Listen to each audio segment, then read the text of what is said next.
Mitsna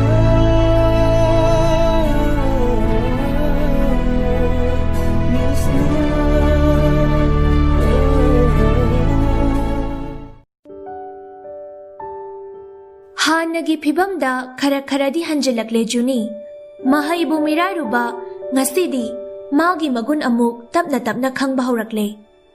Water soluble vitamins are vitamin B and C. Water insoluble vitamins are vitamins A, D, E, K.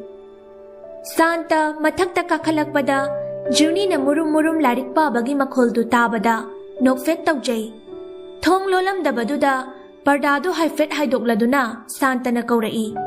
Icha thoibiye, larik pariro, chenpa pubagam drabane. Juni Santa na kaurakpaduda khangprek khangi. Kamcha, as ay suparabane. Ada amuk kaukidrana confuse kanbaduda hanjin sumhay sanabanida. Santa na amuk makhatarai. Hoy, fare. Se, kamcha na haigadabadi. School ki exam macha da ring khara haitharurasu. Main exam council dadi mak wangdaba yadabani ko. Yengo, tamo itaima aigi asa haibabu nang khagdani. Gyan taw koi cha thoibi. Hoy kamcha. Juni su Santa na hairam liba wahai khara aduna mabu WakhaL khalali. Mahak na tawribasi karino amuk su khalai. Adubu haina balai. Aphabadi phattaba na machu sangjingbada kuina changde. Adubu phattaba machudi kokpada lui. Juni ki hongkrabali chat Afaba maikaida amuk purakpada kayam kuina changkhigani. Numit khara haukhre pungaw phonek ama setladuna masam dusu nakan amada pulap khonggatuna joy tahalli. Konthong mapayawrakpada mangaktu haifet chapthaduna kaurai. Ine kaithel thodoiro. Tombi kaurakliva khonjel adomda mamai laithoktuna khummi. Hoine Ine singa sidi Krishna janmaga oire pot khara sitpra yengukhige nakhoidi lai khuramba chaloidra khumlai machin makha yangbi baby chana haujik chatoine ine maning laikai gi chanbiga monica ga aikhoi pulap iskonda lai khuramba chaloge tawine phare ine gi su yauna bodo hekni ro ko hoi ine gi su dangan bagi su mayam loina pulap ni baya bani ra age Tombi baby chada yengladuna noi angawi sidi nangna hek ngang thorak pasima baby cha su nokpada yawi ine ngasidi pochit phagadaba maliko horen halakpada warani ngasidi ai chak thongba lakpige ai su chawa yawge ngasidi ine pulap chamina siko Tombi na khumlai hoi hauna thonglaga ine ga chamina raga loredana baby cha khudang da siri ba gari macha aduda haifet yengi Masu mamanabi hauba chatkadawribani. Tombiga punna thokminarage khalladuna hairai.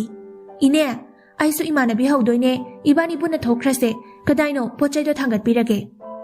Tombi asa amada pochit phagadra haina kaithel chatki. Suti numitni haiduna Juni su ngasidi phone pairi. Naucha su Juni na online lerambadu ubaduda message tharai. Kaino ngasidi Sunday sunatana phone paramisina. Sutine Krishna Janma Nauchana amuk hairai Adudi lai khuramba chaloidro Krishna da nahakumba nupa ama pibiyu kainadi nirunuko nupi mayam koibado Juni na reply halli is haibireda mi aidi shopping chatoine horen kamchaga Nauchana amuk tharai shopping chatpada achoba dukan singdo khaktama ugano lambi mapanda nungsa marakta hailai insang na piyoli basingdo Makhoidagisu khara laibiyo nangna fana apamba pot yawdrabasu nangi lupa taraduna makhoigi maithongdadi momon minok tamgadawribane message adu paba loibaga fana kuina Juni reply hande kari WakhaL dano hanjin message to ahumrak marirak pai Juni tapna reply du halli nangse wangang bada gyan laushin yam laina ngangi nangaloina rubadagi aigi WakhaL da lairamba amot pakayasu Tamna chamthokpirakpagum tawi Nauchana amuk khumlai aigi WakhaL aiduni nangonda sum share tawbani ado nangse aigi di junior ni aingonda nang haibase sum tabada kaya nungaite Juni message to uraga nokfet tawi ahan yam sajaningbado phare dada kaurage yaraba yai madu kaurasu Junina amuk message ta iri. Ado dada, ay shopping chatnaba loisilukige. Bye. Juni, mana dada kauraga iriba message tu amuk pai. Mamaidu bangbang sagalakpagum tawi. Kaino, humang saurira, mai kasi bangbang sagala isibo. Kaino ay gisibo, bless taurira. As. Juni, ikayboy, mamaidu mondo upsindo na kangjay. Karino, saguda ba nang na, oy haliba matawse. Bazar tam na Juni shopping gidamak lakli, magi laygadaba firo layba loire. Santa, gari manung da family bi Juni da onsindo na hayrai. Yengoy, kamcha swaibok da pot am talay ruge. Nang gari manung sida ngayak famam ko. Hoy kamcha. Juni, gari manung da fam na, pakingi manakta, soroki chiday da pot chay yolibi, makhoy sing dubu urai. Ngasay naucha na hayrak kiba wahay sing dusu, ning sing lai. WakhaL amasu khalakpagum tawi. Aibu, kailay dono tawi shibo. Nga macha, insang na pingakta. Ay di, insang na pilay baswaite. Kailay dono tawi shibo. Aday se, hanubi ama. Kay numana yolisina. Sidi, hanuba na siba urik tunine. Magi sidi, kanamta na laybidrine. Hanubi sisu, alya moire. Macha masuga, amta lay trazalo. As, sidi, amta bukum taraga yengukige. Juni, kumtarak to na. Sorok lantok laga ahal oirabidugi manaktam na lai. Yoli badu urik ni. Laysabi macha mahak na bu. Urik tulay raga kadaw-gadaw ribano. Adubu, hay kibani nauchana. Nang gilupatarado na. Makoy gimaytong da mumon minok tong gadaw ribani. Mani, mumon minok adugi da magtani. Abo, sibo kaya pige. Ahal oirabidu manasu khara tathira male kumlakte. As tadra male. Abo, kaya pige sibo. Hayma, kumdine. Aibu, urik se layraga kadaw doino. Parese, laydrasu makuta paisa khara di piramage. Juni, paisa lagthok na ba magi beg da kan na thiri. Tanja aduda kadom dagino khangawde. Pulis khara laklaga manak ta famli ba insang na piyon bisingdu chay khayba horai. Juni su urai tawnari ba maongdu. Masadu su ipapakhali. Ahal oirabiduda amuk yengi, pulisingduda amuk yengi. Abok tabra, abok se, lupa chama se pairo. Adugane, nang chelhauro, pulis mayam lae. Tu som de chen kro. Pulisingdu Juni na lepli ba adom da suchang silai. Lao kongdu na kan na tauri. Oiramale makhoy gi mathaw. He, noi sida phamba yaro haise kaya rak hai khoi bano ha. Namai singdu kai mi kai dro. Noi na sida phamjiladi paking mafam phangdre. Lambi se mi chile. Accident hokladi noi dai ta pugero ha. Chalo haidi kok chalo. Miyoi bagi wangang su amata ngamde. Ngamle haiba matagum. So labi makhoy singda pulis makhoy gi thangna du phudokli. Sorok da thariba insang na pisingdu cherang du pairaga drain da loina haidoi. Ibungo adum na tawbi kano. Ima chatlage. Kadaino insang do thambiramo hondokpi kano. Haijariba mayamdu pulis tu na tabi dabagum amukso laurai. Sumay tong ni haise khangli natro. Khangna famladi langthokpa tare. Hundok ke tawriba cherang machi du da paiduna khamna bahot na jay. Ibungo ngai khomi. Insang do pibiramo hondokpi kano. Awaba maithongda awaba inot hapliba pirang mahaksu sintharaduna tengthaduna kaplibi mahaktu atay kananate ngan bagi apokpi tombini. Juni su nakanda lepto na yenglambadagi khang bangamdraduna pulising dugi maikayda prap changsili. Juni pulis dugi mamangda fat lepto na lawi. He, kaino noy to siya? Namito udro. Juni na amuk konda sidi pulis ne hanadi loy na ngambagi moong nine. Noy bu thamoy gaydo tapandro. Pulis tu na karim na bagum nok lado na kumlai. Kaino ibema nang namuk oza sari duna. Juni su asaw badu hande. Hena dum makata na haidai.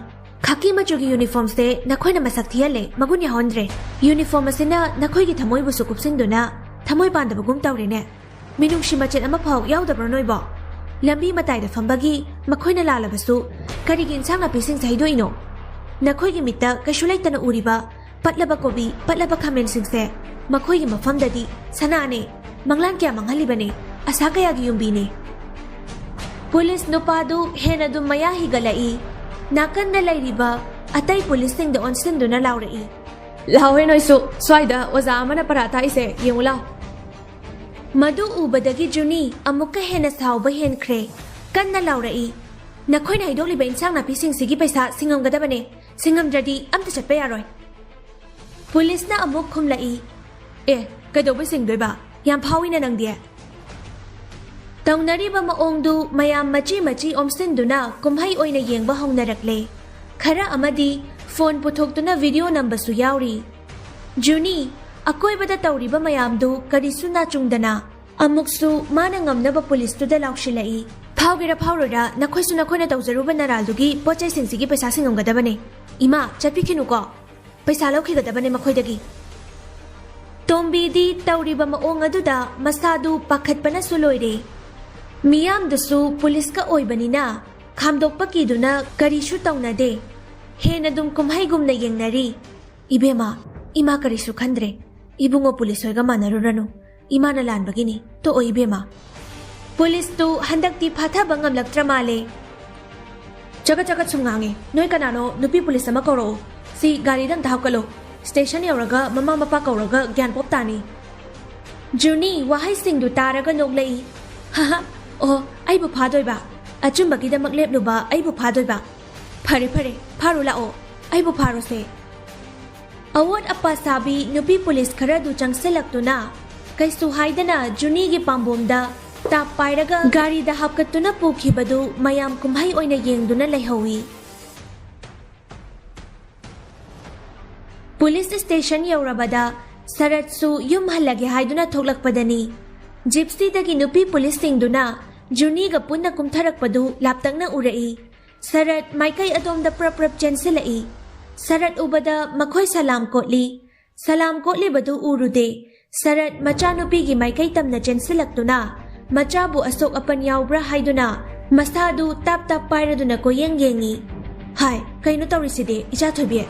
Kaidobu yaurage nangbu karino ipabu bhab tadrene. Juni mapa ubada karisu haiba ngamde tapna kaurai. Papa nakanda lepliba pulis singdu tawnariba maongdu ubada mamit mana ithak thakat khre. Kaino sir gi isanupi. Mayamdu humang kangnai makok painai. Karam thoklagaba thauna fakiba khaki setpa mayamdu. Juni mapa machagi mataudu ubada khaki setpa singdu humang kangnarami. Nakanda lepliba commando amada onsinduna hanglai. Kaidoba yaure? Khumlai kina. Sir, kaisu thodokpa tawdeda. Kaisu nateda. Natrane ibema. Kaisu khangsinadaba saduna nofet ka tawshinai. Tawninglu ramale Juni di tap oktuna khumlai. Papa, nakhoi policing se praja gi service tawribra natraga praja bu torture tawribra. Nachadi chamamnaba mapokle. Machagi machingdu khangladuna mayam mamangda wa thoknarakpa tare khanduna khamjinnaba hotnajai. Sarat machanupi da toklo haibagum ingit tawraduna hairai. Yare yumda halasi lao. Yumda gyantana wari sarurasi. Machanupi gi khudang du pairaga chingduna puthoki. Yengna hawi lairiba atay policing su mapa machagi matawduda tingak. Hois, DIG gi machanupi oire. Aibu suspend amu chatawribro tawishibo. Kuthibo amta yengthoklo shiraibo. Handak marakse dasayam pangam domande. Nakanda lepliba nupa amana amuk. Maray tawngarakrido nangani ko. Hayang ayong anta nga achawba ma mayumda thinba chatpra kainom tawro. Natradi nang hingdo mandrebo. Wahay singdu amuk haijilakpaduda hena matha saba hengalami. As ngara yela karino tawba yaba tawrage. Kurumo harasu kurumurage. As mathayam saida ai matung manaw akana thawga mata sajararoy saitana saki. Yumlomda nakamdawri. Santa drawing room da phone du pairaga amada amuk call taw laifam chafam khangdana leiri. Sarat na khudang pairaga kada pusilakpadu ubada Santa ingangakna kaino tamoga oina kamaina aidi somda phone tawbasu bai khatena pakhalurabane. Sarat sofa duda kit famtharaga khumlai. Nangsu aisu chapmanai gyan tade. Station dagini puraklise. Icha thoibi, papa nangonda kaisu chairoi. Asengba warido papa da liyu. Santa wahai singdu tabada amukka hena ngakre. Kay no station ID. Police station lo harisi botamo. Kay do boyaurage harise. Juni machi lengda lepli. Asaw badu hantadri haiba. Magi maithong da tariba mamiduna chapchana udli. Ay kaisu kide papa. Ayna aran bataw kibalaite. Juni wari pumbalirammi. Mapasu machana aran bataw rubanate khanglakpada. Machagi mataw aduda hena dum chokthokjay. Adubu thangnaba mikupta lamdam sigi phibam asina amuksu pakhatpa poktaba nate. Premiladi machagi wari du tabada thabak yaire. Imai bema kaino nangna tawrishibo. Yengoi nangna fana chumlasu hayengkai adumna lamjaw sorokta tawganuko.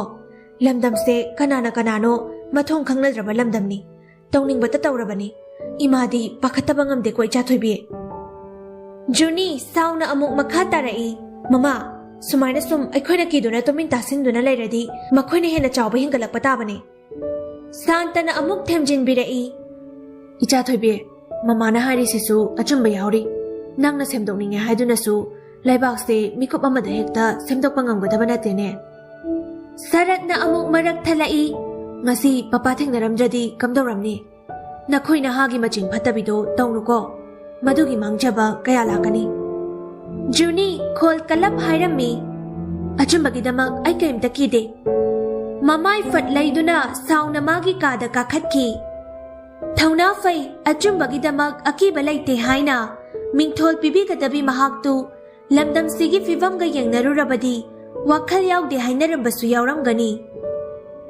Thaudok adu miyoi kharana video namba yauhobadagi social media da share tawnarakli. DIG Sarat ki machanupi police ka ungkhatnabadagi police station tamna pukhibagi saktam achumbagi damak mahakpu support tawjari haina caption da iduna thagatnarakli. Video adu viral oire Saratna manungda hotnaduna wadudi hena chawthokhandre. Ses midi handang matang se heroine oikrene ko. Facebook daga se nangi topic ngakta ngaikreba. Conference call da makhoi punna wari sanari. Juni na khumlai. Sakta singdo hek nungshirakdaba. Moina ngamme matagum tawribali chatto. Yam tukachay. Nikita na marak thalai. Ngai khone atay lairi. Nahan ginupido. Nangan bagi mamani hainay ne ekhoy jasing na. Akoy mamang bets ki topardo. Juni madu tabada ingangak na. Aseng bro. Aya, ay di khangudre. Ado yam laira bro moise. Nikita na amuk khumlai. Lairam ni kaino mamana dumay tawrade. Juni ngayhak tumin lay. Thamoy du irumlum tharakpagum tawi. Ay di hana sukhangde. Yam nungayraktre. Ay natawkiba mayamdo. Betty na ngak na fat haidorai. Hauziki wahaido Juni ni ko hairaido. Ay ginakong sibu toy na di singjabanida. Chumjalo ay na hauzik takiba wahaido. Juni na amuk khumlai. Paginate, yam nungaite. Numito, ay sawa henmanbay mangonda tayo nakibane. Hoy, mana igi kutang paiki. Ado oirasu, madi maralay zadabane. Nikita na amuk. Junior, my dear Junior. Nangbu handang marak thamoy gayam tholay sibu kamay toy no. Betty su amuk maya higatladuna matyang pang silai. Sidane ay na Juni man silagtre harise. Yung nupising sidi. Numito Bikram video do uraba matung hatu ngan bada phone tawrai. Ngan ba nang pau tarabo imagi do. Khange Juni natra. Bikram na khumai. Mane Juni ne. Yam thazade madubu normal khara oirazalo. Ngan ba taplap na hairai. Punsi se nokningdra. Thazadaba thawdo kaya punsinduna sai haiduna punsi kauribani. Bikram na wa marak thatladuna. As kari film ni dialog no duna. Yare to Henjel anu nangi kokwang bido. Ado Juni na aday na tarok padudi ay su nungay pawi he. Mangonda sawning ambado kara kupirabani. Ngan ba nokladuna. Angang ni na tapna bapta zarakanida. Apabada oiba oirasano. Mana apaba oiba dune ay niyengning ba. Sunday numita Juni Facebook parakpada. Nauchana message ta irai. ꯅꯪꯂꯣ Facebook page ꯃꯌꯥꯝꯁꯤꯗ share ꯇꯧꯅꯔꯛꯂꯤ ꯃꯌꯥꯝꯁꯦ? ꯖꯨꯅꯤꯅ ꯈꯨꯝꯂꯛꯏ, ꯗꯗꯥ, ꯅꯨꯃꯤꯠꯇꯣ ꯑꯩ ꯊꯋꯥꯏ ꯀꯌꯥꯝ ꯅꯨꯡꯉꯥꯏꯇꯦ ꯈꯪꯕ꯭ꯔꯥ? ꯅꯥꯎꯆꯥꯅ ꯑꯃꯨꯛ, ꯑꯩꯁꯨ ꯅꯪ ꯃꯥꯜꯂꯦ ꯈꯜꯂꯦꯕ. ꯀꯩꯁꯨ ꯈꯟꯖꯤꯜꯂꯨꯔꯅꯣ. ꯑꯗꯣ ꯅꯪꯅ ꯇꯧꯔꯤꯕꯗꯨꯗꯤ ꯑꯩꯅꯁꯨ ꯊꯥꯒꯠꯂꯤ.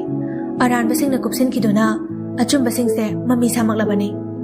ꯑꯆꯨꯝꯕ ꯂꯝꯕꯤꯗꯨ ꯃꯤ ꯀꯅꯥꯝꯇ ꯆꯠꯇ꯭ꯔꯕꯁꯨ ꯑꯀꯤꯕ ꯂꯩꯇꯅ ꯅꯊꯟꯇ ꯑꯣꯏꯔꯕꯁꯨ ꯆꯠꯀꯗꯕꯅꯤ. ꯖꯨꯅꯤꯅ ꯑꯃꯨꯛ ꯍꯥꯏꯔꯛꯏ, ꯑꯗꯨ ꯗꯗꯥ, ꯑꯩ ꯌꯥꯝ ꯅꯤꯡꯉꯝꯗꯕ ꯑꯃ ꯂꯩꯔꯦ. ꯊꯧꯗꯣꯛꯇꯨꯒꯤ ꯅꯨꯄꯤꯗꯣ ꯑꯩꯈꯣꯏ ꯁꯤꯅꯤꯌꯔ ꯑꯃꯒꯤ ꯃꯃꯥ ꯑꯣꯏꯔꯝꯃꯦ. ꯅꯥꯎꯆꯥꯅ, ꯑꯣ, ꯅꯨꯡꯉꯥꯏꯇꯦꯅꯦ. ꯖꯨꯅꯤꯅ ꯑꯃꯨꯛ ꯃꯈꯥ ꯇꯥꯔꯛꯏ, ꯑꯗꯣ ꯃꯥꯗꯣ ꯑꯩꯈꯣꯏ ꯃꯊꯛꯀꯤ ꯕꯦꯠꯁꯀꯤ ꯇꯣꯞꯄꯔꯅꯦ. ꯅꯣꯡꯃ ꯑꯩꯅ ꯃꯥꯕꯨ ꯊꯤꯅ ꯆꯩꯕꯤꯈ꯭ꯔꯦ. ꯅꯨꯃꯤꯠꯇꯣ ꯑꯩ ꯁꯥꯎꯅꯤꯡꯃꯟꯗꯅ ꯃꯉꯣꯟꯗ ꯑꯣꯏꯅ ꯇꯥꯏꯅꯈꯤꯕꯅꯤ. ꯃꯥꯗꯤ ꯀꯩꯁꯨ ꯂꯥꯟꯖꯗꯕꯅꯤ. ꯅꯥꯎꯆꯥꯅ ꯈꯨꯝꯂꯛꯏ, ꯑꯁꯥꯎꯕ ꯍꯥꯏꯁꯦ ꯑꯐꯕ ꯅꯠꯇꯦ. ꯑꯩꯈꯣꯏꯒꯤ ꯏꯐꯝꯗꯒꯤ ꯑꯁꯥꯎꯕ ꯍꯥꯏꯕꯁꯦ ꯌꯥꯝ ꯂꯥꯞꯅ ꯊꯝꯒꯗꯕꯅꯤ. ꯖꯨꯅꯤꯅ ꯑꯃꯨꯛ ꯍꯥꯏꯔꯛꯏ, ꯑꯩ ꯑꯃꯨꯛꯇꯪ ꯃꯉꯣꯟꯗ ꯁꯦꯡꯗꯣꯛꯅꯤꯡꯉꯤ. ꯑꯩ ꯌꯥꯝ ꯂꯥꯟꯈ꯭ꯔꯦ. ꯅꯥꯎꯆꯥꯅ ꯑꯃꯨꯛ ꯍꯪꯂꯛꯏ, ꯀꯔꯤ ꯇꯧꯔꯨꯕꯒꯤꯅꯣ? ꯅꯪꯒꯤ ꯋꯥꯔꯤꯁꯦ ꯑꯩ ꯚꯥꯞ ꯇꯥꯗ꯭ꯔꯦ. ꯁꯥꯎꯅꯨꯀꯣ, ꯅꯪ ꯁꯤꯌꯔ ꯇꯧꯅꯤꯡꯗ꯭ꯔꯗꯤ ꯀꯩꯁꯨ ꯀꯥꯏꯗꯦ. ꯖꯨꯅꯤ ꯋꯥꯔꯤꯗꯨ ꯁꯝꯂꯞꯅ ꯂꯤꯔꯝꯃꯤ. ꯅꯥꯎꯆꯥ ꯋꯥꯔꯤꯗꯨ ꯈꯪꯂꯕ ꯃꯇꯨꯡ ꯍꯪꯂꯛꯏ, ꯐꯤꯖꯤꯛꯁꯀꯤ ꯑꯣꯖꯥ ꯍꯥꯏꯗꯤ ꯕꯤꯕꯦꯛꯇꯨꯔꯥ? ꯃꯃꯤꯠ ꯌꯥꯝ ꯉꯥꯎꯕꯅꯤ. ꯃꯥꯅꯦ. ꯗꯗꯥꯗꯤ ꯀꯃꯥꯏ ꯈꯪꯉꯤꯅꯣ? ꯅꯥꯎꯆꯥꯅ ꯈꯨꯝꯂꯛꯏ, ꯑꯩꯁꯨ ꯃꯉꯣꯟꯗ ꯊꯥꯏꯅ ꯇꯨꯏꯁꯟ ꯇꯝꯃꯛꯑꯦ. ꯖꯨꯅꯤꯅ ꯑꯃꯨꯛ, ꯑꯣ, ꯑꯗꯣ ꯅꯨꯡꯗꯤ ꯅꯨꯡꯉꯥꯏꯇꯦ. ꯑꯩꯅ ꯑꯩꯈꯣꯏ ꯁꯤꯅꯤꯌꯔꯗꯣ ꯃꯉꯣꯟꯗ ꯑꯣꯏꯅ ꯇꯥꯏꯅꯕꯤꯈꯤꯕꯗꯣ. ꯅꯥꯎꯆꯥꯅ ꯈꯨꯝꯂꯛꯏ, ꯅꯪꯅ ꯅꯪꯒꯤ ꯑꯁꯣꯏꯕ ꯔꯤꯌꯦꯂꯥꯏꯁ ꯇꯧꯔꯛꯄꯗꯣ ꯃꯗꯨꯅꯦ ꯈ꯭ꯋꯥꯏꯗꯒꯤ ꯐꯕꯗꯤ. ꯍꯧꯖꯤꯛ ꯃꯇꯝꯁꯦ ꯃꯥꯅ ꯇꯧꯈꯤꯕ ꯑꯁꯣꯏꯕ ꯑꯔꯥꯟꯕ ꯃꯌꯥꯝꯗꯣ ꯃꯁꯥꯅ ꯈꯪꯖꯗꯕꯗꯒꯤ ꯂꯩꯕꯥꯛꯁꯦ ꯑꯋꯥꯕꯅ ꯄꯤꯛ ꯊꯜꯂꯕꯅꯤ. ꯖꯨꯅꯤ ꯃꯦꯁꯦꯖꯇꯨ ꯍꯟꯖꯤꯟ ꯍꯟꯖꯤꯟ ꯄꯥꯏ. ꯑꯃꯨꯛꯁꯨ ꯃꯄꯨꯛꯅꯤꯡꯗ ꯈꯜꯂꯤ, ꯑꯩꯅ ꯏꯃꯥ ꯏꯄꯥꯗ ꯐꯥꯎ ꯂꯤꯊꯣꯛꯇꯅ ꯊꯝꯂꯤꯕ ꯋꯥꯔꯤꯁꯦ ꯃꯁꯛꯁꯨ ꯈꯪꯗꯕ ꯃꯉꯣꯟꯗ ꯀꯔꯤꯒꯤ ꯂꯤꯊꯣꯛꯏꯕ? ꯀꯔꯤꯒꯤꯅꯣ? ꯀꯝꯗꯧꯅꯅꯣ ꯑꯩꯅ ꯃꯉꯣꯟꯗ ꯑꯁꯨꯛ ꯊꯥꯖꯕ ꯊꯝꯂꯤꯕ? ꯅꯥꯎꯆꯥ ꯖꯨꯅꯤꯅ ꯃꯦꯁꯦꯖ ꯔꯤꯄ꯭ꯂꯥꯏ ꯍꯜꯂꯛꯇꯕꯗꯨꯗ ꯑꯃꯨꯛꯁꯨ ꯃꯦꯁꯦꯖ ꯊꯥꯖꯤꯜꯂꯛꯏ, ꯖꯨꯅꯤ, ꯅꯪꯅ ꯑꯁꯨꯝꯅ ꯑꯐꯕ ꯂꯝꯕꯤꯗ ꯂꯥꯛꯄꯁꯦ ꯑꯩ ꯌꯥꯝ ꯅꯨꯡꯉꯥꯏꯌꯦ. ꯑꯣꯜꯋꯦꯁ ꯕꯤ ꯃꯥꯏ ꯒꯨꯗ ꯒꯔꯜ.